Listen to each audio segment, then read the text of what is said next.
के मरे हुए अवशेष हैं, इनको ये लेके आते हैं हमारे कसाई लोग, इनके पास परमिशन है और ये बजरंग दल वालों ने इसमें आग लगा दी है। गुंडागर्दी चल रही है इनकी, ये देखो इनकी गुंडागर्दी चल रही है। ये थाने के आगे इन्होंने आग लगा दी इसमें।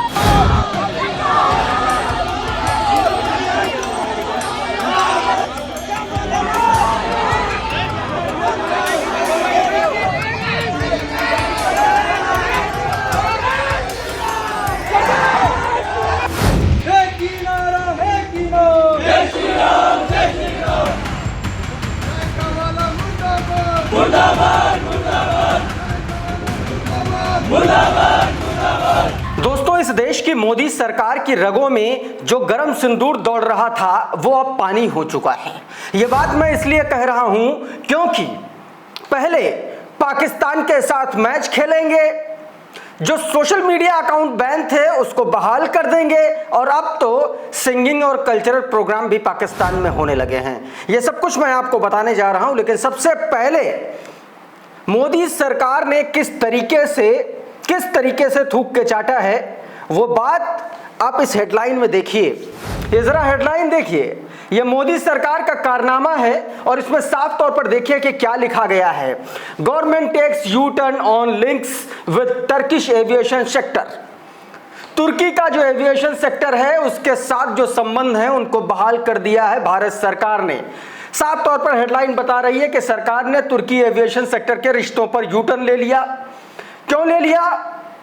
बताया गया कि इंडिगो अपने यहाँ की जो फ्लाइट है, इंडिगो की जो फ्लाइट है एविएशन सेक्टर में जो तमाम सारी फ्लाइट्स हैं उनको लेकर के एक बड़ा फैसला सरकार ने लिया। सरकार का कहना है कि दरअसल इंडिगो को डीजीसीए ने, सरकार ने ये इस बात की परमिशन दे दी है कि तुर्की एयरलाइन से जो लीज पर उसने बोइंग 777 विमान लिए थे अब उसको वो 6 महीने तक और इस्तेमाल कर सकता है, पहली चीज। और दूसरा, स्पाइस जेट को भी मंजूरी दे दी है इसी मामले में लेकर के कि क्रेडन एयरलाइन जो एक तरीके से तुर्की की कंपनी है उसके साथ 737 विमान किराए पर लेगा स्पाइस जेट। यानी कि साफ तौर पर मोदी सरकार ने 3 महीने पहले जो फैसला लिया था उस पर यू टर्न ले लिया है, या थोड़ा सा भदेश शब्दों में कहें तो थूक के चाट लिया है। और इसीलिए यह कहा जाता है कि भावावेश में कोई फैसला नहीं लेना चाहिए। मोदी सरकार ने ऑपरेशन सिंदूर के बाद फैसला लिया था और उसके बाद अब देखिए मोदी भक्त तो तमाम सा आमिर खान का आज तक विरोध कर रहे हैं कि आप एर्दोगान के साथ क्यों गए थे, उनके साथ डिनर क्यों किया था, उनके घर क्यों गए थे। लेकिन मोदी सरकार लगातार यू टर्न ले रही है, उस पर सुई पटक सन्नाटा है। ऑपरेशन सिंदूर के बाद सबसे पहले मोदी सरकार ने क्या किया था?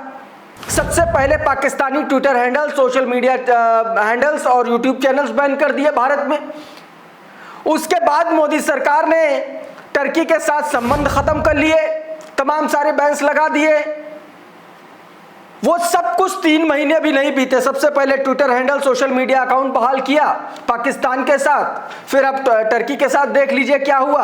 और अभी भारतीय जनता पार्टी के नेता जो सांसद भी रहे वो पाकिस्तान में जा करके अब जो है वहां पर शोज कर रहे हैं। कैलाश खेर भारतीय जनता पार्टी के कितने चहेते हैं, पाकिस्तान में जाकर के शो कर रहे हैं। तो आप ये समझिए कि मोदी सरकार दरअसल दिखाती कुछ और है, करती कुछ और दूसरा और सबसे बड़ा उदाहरण देख लीजिए। एससीओ समिट में जा रहे हैं नरेंद्र मोदी। कहां जा रहे हैं? चाइना जा रहे हैं। चाइना क्यों जा रहे हैं? जब चाइना इतना बड़ा दुश्मन था, चाइना से इतने दिन संबंध खराब थे, तो आखिर किस लिए जाना पड़ रहा? क्या इसलिए कि जब डोनाल्ड ट्रंप ने ऐसी तैसी कर दी तो आप चाइना की शरण में चले गए? चाइना शरणम गच्छामी कर रहे हैं। तो इस तरीके से मोदी सरकार लगातार यू टर्न ले रही है। ऐसे में तमाम सारे ऐसे मामले हैं जो कांग्रेस पार्टी नारा देती थी, कांग्रेस पार्टी के तमाम नेता नारा दे रहे थे नरेंद्र सरेंडर। तो सरेंडर के तो 10 उदाहरण अभी आ गए और 3 महीने हुआ नहीं अभी मुश्किल से ऑपरेशन सिंदूर को, और ये हालत हो गई है। तो साफ तौर पर यह सरकार दोस्तों सरेंडर कर चुकी है। तो ये मैंने आपको पूरी खबर दिखाई कि किस तरीके से इस पर मुकेश कुमार लिखते हैं कि मोदी सरकार एक के बाद एक यू टर्न ले रही है। पहले चीन मामले में सिर के बल खड़ी हो गई, अब तुर्की पर शीर्षासन कर रही है। इसमें दो मत नहीं कि कूटनीति में आपको अपना रुख समय के हिसाब से बदलते रहना पड़ता है।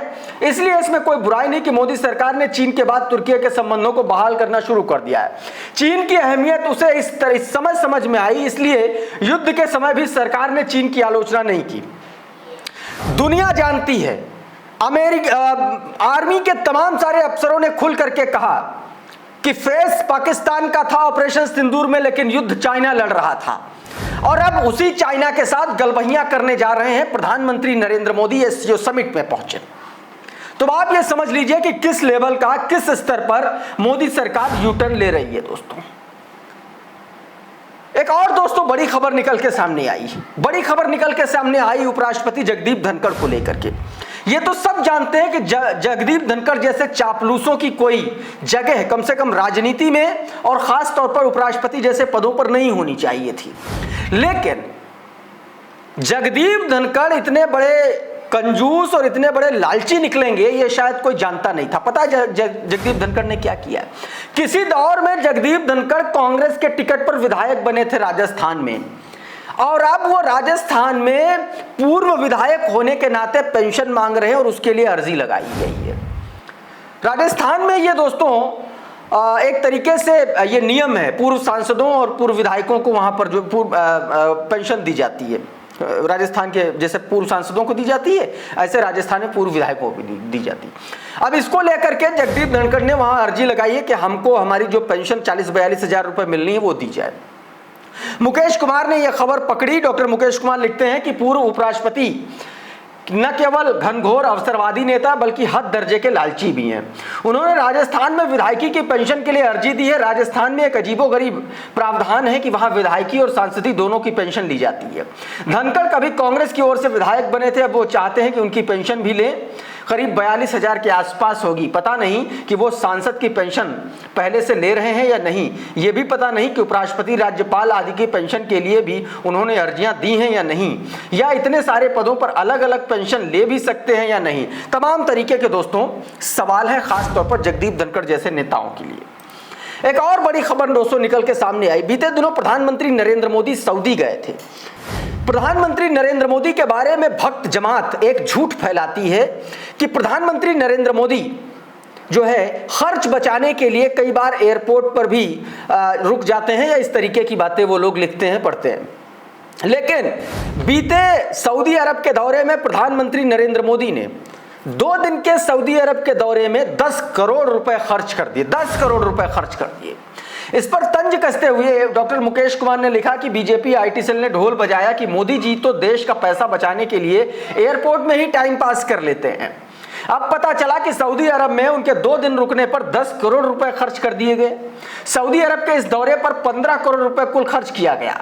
देश के सर्वोच्च नेता माने जाते हैं तो खर्च तो होता है, इसमें क्या शक है। प्रोटोकॉल और सुरक्षा कारणों से खर्चीले इंतजाम जरूरी भी हो जाते हैं, मगर इस पर सादगी का पाखंड क्यों, झूठ क्यों बोलकर देश के लोगों को धोखा दिया जा रहा, साफ तौर पर कहा गया। यह तो मोदी जी की बात हुई। अब मोदी जी के चेले क्या कर रहे हैं? अश्विनी वैष्णव ने किस तरीके से राजस्व को चूना लगाया, किस तरीके से अश्विनी वैष्णव की कंपनी पर फ्रॉड के आरोप लगे हैं, इसका एक वीडियो सामने आया। और उस वीडियो को मैं आपको दिखाऊंगा, लेकिन उस वीडियो को कोट करते हुए जो कांग्रेस के प्रवक्ता है विंग कमांडर अनुमा आचार्य, रिटायर्ड विंग कमांडर अनुमा आचार्य, उन्होंने क्या लिखा है वो आपकी स्क्रीन पर है, पहले देखिए। अनुमा आचार्य लिखती हैं कि लोगों ने बीजेपी के जिस भी नेता या मंत्री को व्हाइट कॉलर समझा, हर एक ने भरपूर पैसा कमाया। ये कहानी रेल मंत्री की है, रेल मंत्री की जो रेल बनाते हैं। 2015 में अश्विनी वैष्णव और उनकी पत्नी ने एडलर इंडस्ट्रियल सर्विसेज लिमिटेड बनाई, जिसका प्रमुख एकमात्र बड़ा क्लाइंट ओडिशा का खनन ठेकेदार समूह त्रिवेणी रहा। खासकर त्रिवेणी अर्थ मूवर्स और उससे जुड़ी इकाई त्रिवेणी पैलेट्स प्राइवेट लिमिटेड के वो ये जो कंपनी थी दोस्तों, ये एक तरीके से इनके साथ पार्टनरशिप के तरीके से एक तरह आरोप लग रहे काम कर रही थी। खुद अश्विनी वैष्णव 2017 से 19 तक त्रिवेणी पैलेट्स के निदेशक भी रहे। एडलर की आय कुछ ही वर्षों में तेजी से बढ़ी। रिपोर्ट के अनुसार 45 लाख से बढ़कर के 323 करोड़ प्लस हो गई और वैष्णव के पास एडलर शेयरों में की कीमत 100 करोड़ प्लस बताई गई। इस उछाल के बीच 17 और 18 में त्रिवेणी और एडलर को 111.5 करोड़ का परफॉर्मेंस गारंटी डिपॉजिट भी मिल गया और यह सब कुछ आप देखिए कितनी गोली की रफ्तार से हुआ। अब आप ये समझिए कि 2015 में एक कंपनी बनी और उसके 23 आते आते सैकड़ों करोड़ में ये कंपनी तैयार हो गई। एक छोटा सा हिस्सा देखिए कैसे किस तरीके से खेल किया जा रहा है भारतीय जनता पार्टी के नेताओं के द्वारा और वो लोग शामिल हैं इनके साथ जिन पर खनन के गंभीर आरोप। सुनिए जरा। 2015 में वैष्णव ने एडलर इंडस्ट्रियल सर्विसेज नाम की कंपनी शुरू की। शुरुआत सिर्फ 1 लाख रुपए से हुई और कुछ ही सालों में ये कंपनी 113 करोड़ की बन गई, यानी करीब 11,000 गुना ग्रोथ। ये चमत्कार कैसे हुआ? कंपनी का रेवेन्यू 2015-16 में सिर्फ 45 लाख का था, लेकिन 2020-21 में ये बढ़कर 323 करोड़ हो गया। इस बीच कंपनी को अचानक 111.5 करोड़ रुपए का परफॉर्मेंस गारंटी डिपॉजिट मिला और ये रकम आई थी त्रिवेणी अर्थ मूव से। ये वही कंपनी है जिस पर उड़ीसा में 900 करोड़ रुपए का अवैध खनन का आरोप है। तो दोस्तों इस वीडियो में साफ तौर पर यह बात नजर आई। उधर प्रधानमंत्री नरेंद्र मोदी के बीते दिनों यात्रा के दौरान एक महिला का वीडियो वायरल हुआ जो बता रही थी कि जापान में वो अपने आप को सुरक्षित महसूस नहीं करती थी, लेकिन जब से मोदी सरकार आई है तब से वो जापान में खुद को सुरक्षित कर रही है। अब इसको लेकर के सोशल मीडिया इन्फ्लुएंसर अभी डांडिया जापान जा रहे हैं और कह रहे हैं कि मैं जापान जाऊंगा, उस महिला को खोजूंगा और उसको भेजूंगा भारत और कहूंगा कि एक दिन उत्तर प्रदेश में रात में 9 बजे निकल करके बाहर दिखाइए और एक दिन पटना से लेकर के गया तक जो है आप जो है ट्रेन का सफर करके दिखाइए। क्या कुछ कहा है अभी डांडिया ने, एक बार सुनिए। बड़े सोशल मीडिया इन्फ्लुएंसर है। जैसे ही मुझे पता लगा एक भारतीय महिला जापान में असुरक्षित महसूस कर रही है, मैं फटाक से जापान आ चुका हूँ टोक्यो। ये देख लो, ये टोक्यो का एयरपोर्ट है, लैंड किया हूँ मैं अभी और अब उस महिला को मैं ढूंढूंगा और उसको वापस इंडिया भेजूंगा क्योंकि जापान में वो असुरक्षित महसूस करती है ना भाई। अब इंडिया पहुंचते ही इस महिला को उत्तर प्रदेश में रात के 9 बजे और बिहार में रात को ट्रेन की जर्नी करने के लिए बोलेंगे इसको पटना से गया और दिल्ली के अंदर गुड़गांव में उसको बोलेंगे तू रात को 9 बजे निकल जैसे तू जापान में टोक्यो में निकलती है। तो भाई मेरे को शुभकामनाएं देना कि मैं उस महिला को ढूंढ सकूं। तो दोस्तों इस तरीके से अभी डांडिया ने ये वीडियो शेयर किया और खुद ट्वीट किया। कहा 2014 में माननीय मोदी जी ने वाराणसी को टोक्यो बनाने का वादा किए, 2025 चल रहा है, अब तक तो परिवर्तन हो गया होगा। इस बहन को मैं वहीं भेजूंगा और उम्मीद है वो असुरक्षित महसूस नहीं करेगी। साथ उधर एक नफरती भाषण कवि और कवियत्रियों की शक्ल में कैसे कैसे नफरती भर गए हैं, इसका जीता जागता उदाहरण एक मंच से मिला। दोस्तों हिंदू मुसलमान के नाम पर कविताएं रचने वाले इन दरबारी कवियों को आप एक बार देखिए। इसमें एक दो थे, अब ऐसे ऐसे कुकुरमुत्ते उगने लगे हैं जो सीधे तौर पर नैतिकता का पाठ भी कविता के अंदर उन्होंने एक तरीके से गुम करा दिया। एक बार देखिए। देश धर्म पर मिटने वाले शेर कहां से लाओगे? मुल्ला और मुलायम मिलकर अकबर पैदा करते हैं। मुल्ला और मुलायम मिलकर अकबर पैदा करते हैं। सुन ले ओ सेक्युलर, तेरी बाट लगाने आई हूँ मैं, भारत की बेटी तेरी जात बताने आई हूँ मैं, भारत की बेटी तेरी जात बताने आई हूँ। साफ तौर पर अखिलेश यादव के लिए, मुसलमानों के लिए गलत शब्दों का इस्तेमाल किया गया, नफरत फैलाने का काम किया गया। उधर दोस्तों उत्तराखंड के देहरादून में एक बड़ा मामला सामने आया। वीएचपी और बजरंग दल के सदस्यों ने एक मिनी ट्रक जा रहा था जिसमें जानवरों के अवशेष थे, बाकायदा कानूनी उसको मान्यता मिली हुई थी, एक तरीके से कानून की परमिशन थी, कानूनी परमिशन थी। उसके बावजूद वीएचपी और बजरंग दल के गुंडों ने उस ट्रक को आग लगा दी। ये जरा वीडियो देखिए, ये वही तस्वीरें हैं। इस ट्रक को आग लगा दी इन लोगों ने। ये देखिए जरा। हमारे कसाई लोग, इनके पास परमिशन है और ये बजरंग दल वालों ने इसमें आग लगा दी है। ये लोग दोस्तों अवशेष लेके जा रहे थे और बजरंग दल और वीएचपी के लोगों ने उसमें आग लगा दी। उधर मध्य प्रदेश में एक बड़ा मामला सामने आ गया। एक नफरती चिंटू ने सोशल मीडिया पर लव जिहाद के बारे में कुछ लिखा। एक मुसलमान शख्स ने नीचे आकर के कमेंट में पूछ लिया कि इसका मायने बता दो, समझा दो। इतना उसका कहना था कि नफरती चिंटुओं के जहन में आग लग गई और उसके बाद इस पूरे मामले को उन्होंने हिंदू मुसलमान का रंग दे दिया। और फिर आप देखिए किस तरीके से सड़कों पर बवाल काटा इन लोगों ने, देखिए जरा।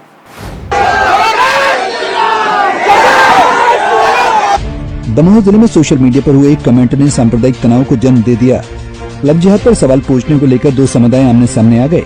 हालात बिगड़ने लगे, लेकिन तभी मौके पर पहुंचे एसपी शुद्ध कीर्ति सोमवंशी ने पूरी स्थिति को नियंत्रण में ले लिया।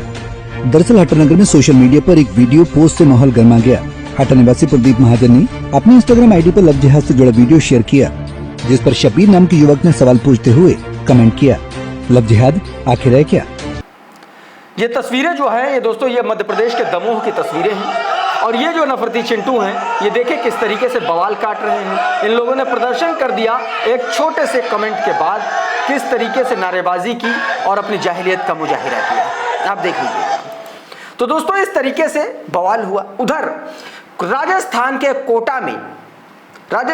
कोटा में दोस्तों गणेश चतुर्थी के मौके पर गोश्त की दुकानों को बंद कराने को लेकर के तमाम सारे लोग सड़कों पर उतर आए। ये देखिए तस्वीरें देखिए, ये देखिए, ये विज्ञान नगर है, कोटा का विज्ञान नगर। मैं आपको बता दूं कि ओम बिरला का यह गृह जिला है, गृह शहर है, होम टाउन है।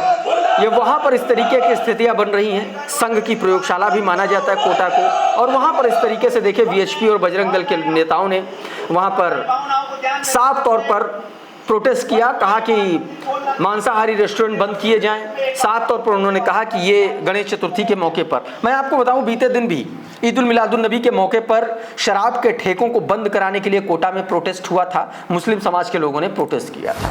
तो दोस्तों अभी के इस वीडियो में फिलहाल इतना ही। बहुत बहुत शुक्रिया, बहुत बहुत धन्यवाद। आप जुड़े रहिए द लाइव टीवी के साथ। नमस्कार।